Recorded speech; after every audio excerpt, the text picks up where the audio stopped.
Hello everybody, my name is Shortline614 and welcome back to episode 7 of Shortline's Rail News and Comment. And today, we're not really going to be covering any one specific topic, but we're going to go over a couple of updates on some stories that I previously covered. The first being the BNSF HiViz policy, and the second being Montana Rail Link, because there has been, well, news updates about that, and there's some updates about my channel, and some questions that I would like to ask all of you. So let's get right into it, shall we?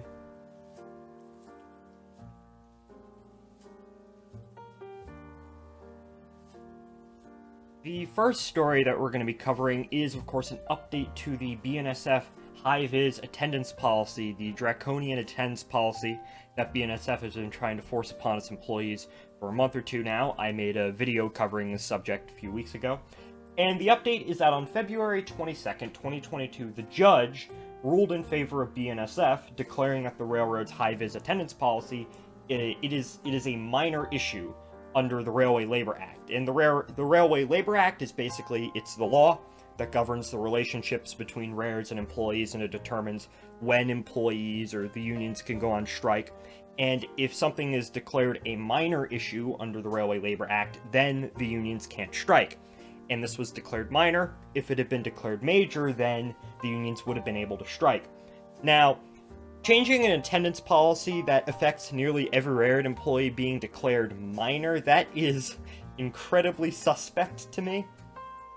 And BNSF did sue the unions over this policy, and I think they sued in a district where the judge had formerly maybe not worked with BNSF, but had, a relationship with BNSF, which is also kind of suspect. And, well, yeah, any attempts by the unions or the individual employees of BNSF to strike over this policy is now illegal. They simply cannot do it.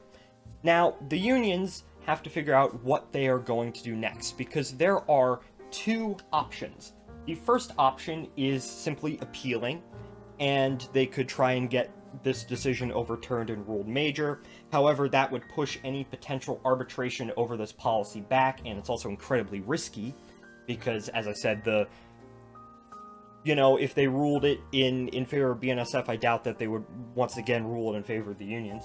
Or you could go to national arbitration, where you have BNSF in one corner, the unions in the other, and a government arbiter to actually, figure out a solution to this issue. And arbitration would allow the unions to basically say, the HiViz policy, here's how it negatively affects our employees, here's how it negatively affects the railroad, and this is why it should be tossed. And generally, in my personal opinion, I think arbitration would probably be the better route if the unions want HiViz to be overturned. And, well, overall, there's been a history of Burlington Northern and Burlington North Santa Fe of union busting, the Montana Rail Link sale, which we're going to be covering next. That, part of the reason why Montana Rail Link was originally, leased out to begin with, was a union busting tactic. There was other union busting tactics in the late 80s, for example, when BN wanted to run high-speed intermodal trains with two-man crews and cabooses. They threatened to lease out the entire Chicago to Seattle main line to the Winona Bridge Company, which was a subsidiary of theirs, which didn't have a union contract, so they could run these non-union freight trains. And this really isn't surprising in terms of BN and BNSF in its history. And, the HiViz policy itself, there's been a lot of discussion about what's the deeper motive behind this. Obviously,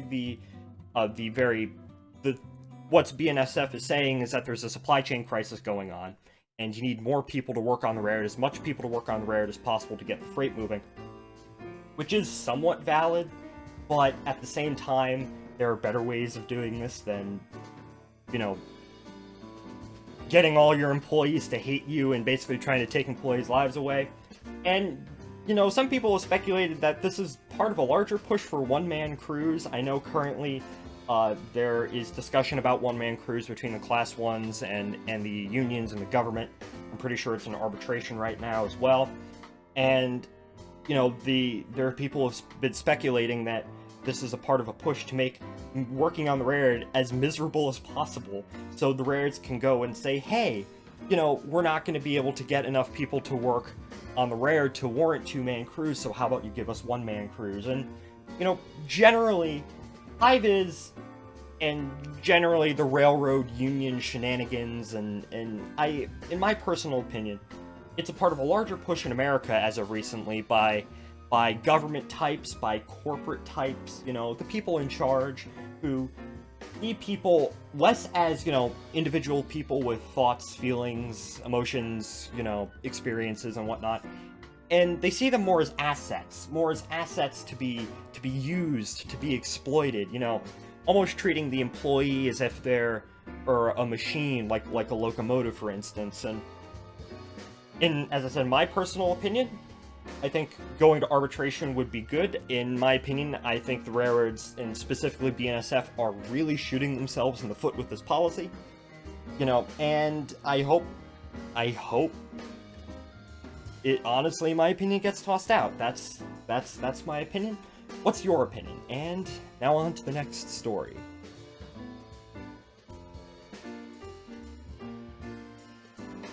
Our second story, and actually our third story as well, both involve Montana Rail Link, and this is the cost that BNSF paid to actually buy out Montana Rail Link and their lease.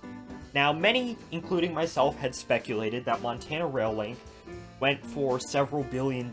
I think I said $2 to $5 billion. Anthony B. Hatch, who is a professional at this and not just a guy with a computer, he estimated around $2 billion. But Bill Stevens is great, and he's half the reason why I can even do this show, because he is the best rail analyst in my opinion, and these articles are great. He has figured out, using BNSF's most recent 2021 financial statement, that they paid around $2.1 billion to buy out the Montana Rail Link lease. And how did he figure this out? Well, he went to BNSF Railway's 2021 financials, and very specifically he looked at the joint facility partners and service providers, which, if you it's highlighted, and as you can see, December 31st, 2021 is $2.6 billion compared to only $568 million for 2020. And, well, Montana Rail Link and BNSF, they have joint facilities. Montana Rail Link is a service provider for BNSF, remember, those haulage rights trains. And, well, that's a lot of money. It's not as... I was on the lower side. I thought maybe closer to $3-4 billion. Turns out I was overestimating the value of Montana Rail Link. And, yeah, BNSF is undoing a very costly mistake. If I recall, the original lease, 1987 lease, was something around $500 million, $500 million, $300 million. I have to check on that. But BNSF, they're undoing the lease. I made a video on this yet again a few weeks back. It was actually the first of these videos that I did. And, well, there's still no exact timetable for when BNSF is going to take back Montana Rail Link. They still haven't submitted anything to the Surface Transportation Board yet. Of course, BNSF says that they're going to play nice with MRL employees, that they're going to keep all the MRL employees and try and sort it out. Considering BNSF's recent, you know, shenanigans with their employees, I have my doubts. Of course, if I were a Montana Rail Link employee myself, I would be looking at BNSF, the railroad that I'm about to become an employee of, and kind of second guess, you know, question, you know, my job and, you know, my job security and my life and whatnot. So, yes, and on to our third story, which is also about Montana Rail Link.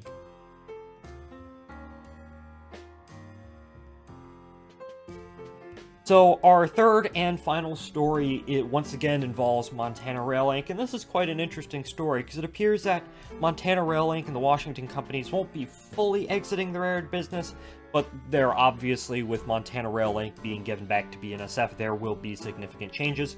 And we have this article from 8KPAX, which is a local Montana newspaper, that says Montana Rail Link has no specific branch line plans at this time. And what does this mean? Well, in order to understand what this means, we need to look at the actual structure of the Montana Rail Link lease, because it is generally, when you read about Montana Rail Link, it is simply said that, oh, Montana Rail Link leases the track from BNSF, and that's only really partly true, because the main line is leased, but the branch lines are owned.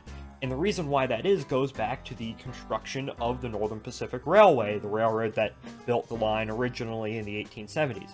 And the Northern Pacific was financed, construction of it was financed using government-issued bonds, which don't formally expire until 2047. And as long as those bonds are still in effect, the Northern Pacific or its predecessors, Burlington Northern BNSF, could not sell the line to any other railroad, which is why the main line was leased. Now, what about the branch lines? Well, the branch lines were governed under different rules because they were constructed and financed using the Northern Pacific's own money, not government money, and as a result, they can be bought and sold at will. So, when Montana Rail Link was formed in 1987, the main line was leased, but the branch lines were bought outright by Montana Rail Link. And during the most recent meeting of the Big Sky Passenger Rail Authority, which is this group that aims to restore the Amtrak North Coast Hiawatha between Chicago and Seattle over the former Northern Pacific route, John Benoin, who is the spokesperson for Montana Rail Link, discussed what would happen with these branch lines that Montana Rail Link owns, and he said that the branch lines that have customers would be sold to BNSF.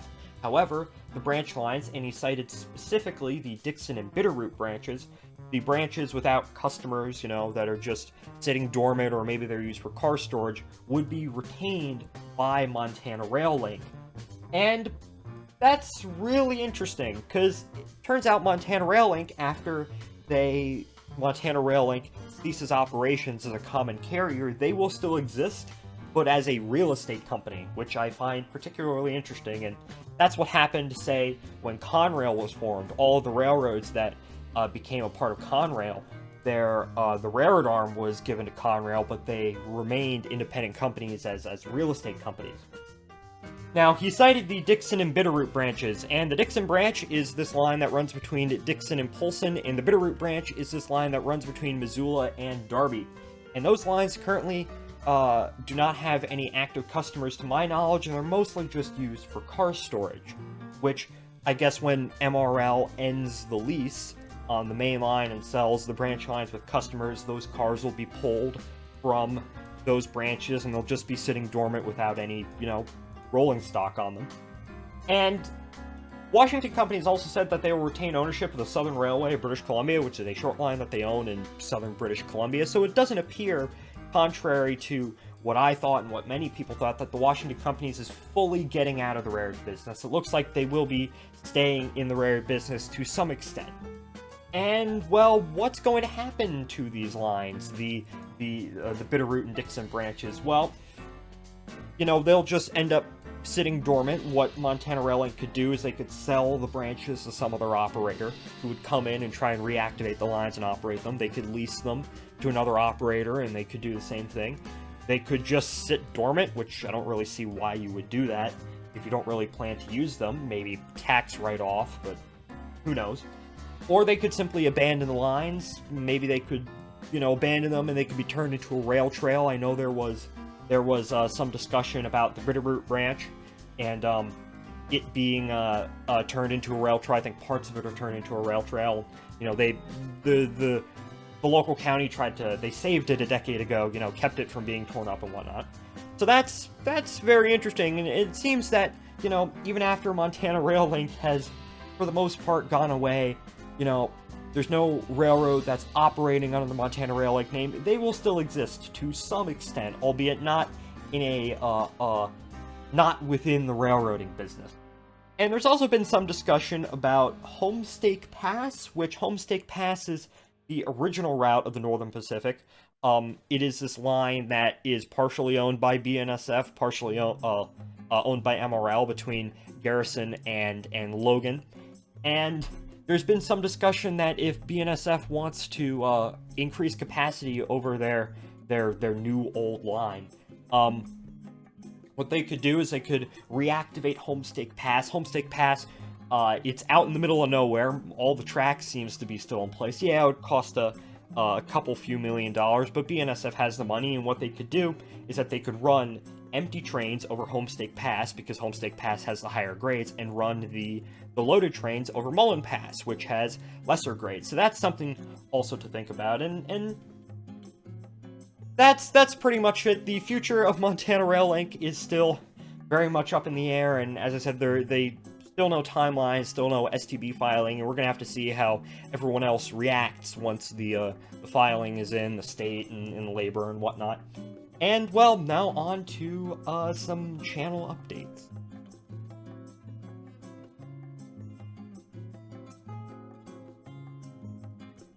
And now for a quick channel update. I want to put out more videos. I have plenty of ideas that I want to make for videos. I have a Shortline's Rail News and comment.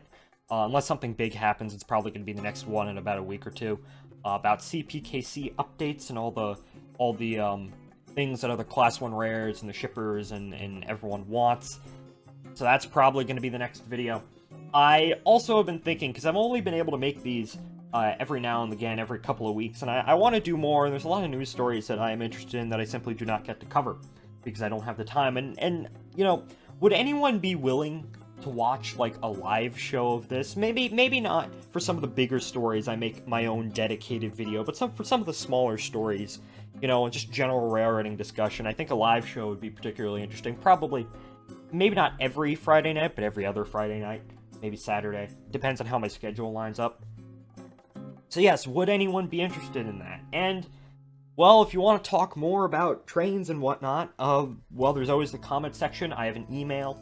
I have a Discord server. Those are all linked down below. I don't like to advertise those, but maybe people are simply unaware that those exist. And yeah, that's it. And I also have one more thing, which is my friend, Admiral Ellis. He is making a locomotive trading card game.